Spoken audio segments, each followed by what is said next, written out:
के उठा लिया गे छौड़ी घुमा ही गौआ बाजार के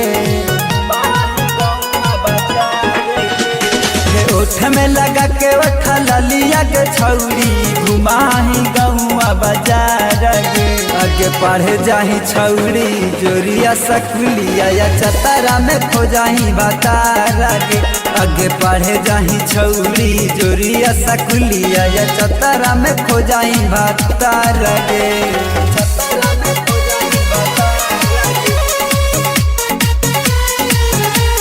भोलेनाथ रिकॉर्डिंग स्टूडियो करियापुर।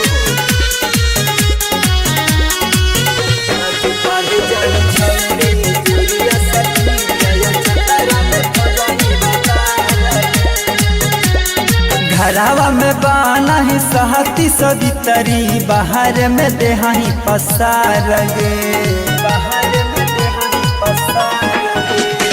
घरावा में बहाना ही सहती सवितरी बाहर में देहाई पसार गे आगे पढ़े जाही छौड़ी हंटरगंज स्कूलिया या घंघरी में खो जाही भतार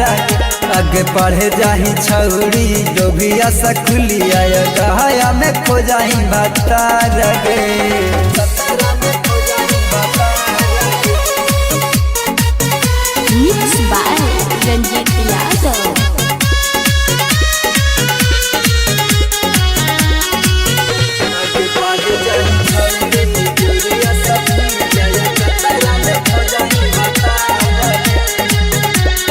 कहिला सवारा के देनी दिल में दुखावा काहे ऐसन बरिया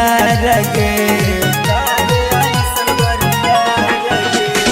कहिला सवारा के देनी दिल में दुखावा काहे ऐसन बरिया गे आगे पढ़े जाही छौड़ी गया या सकुलिया या पटना में खो जाही भतार गे आगे पढ़े जाही छौड़ी गया या सकुलिया या पटना में खो जाही भतार गे। Bholenath recording studio करियापुर।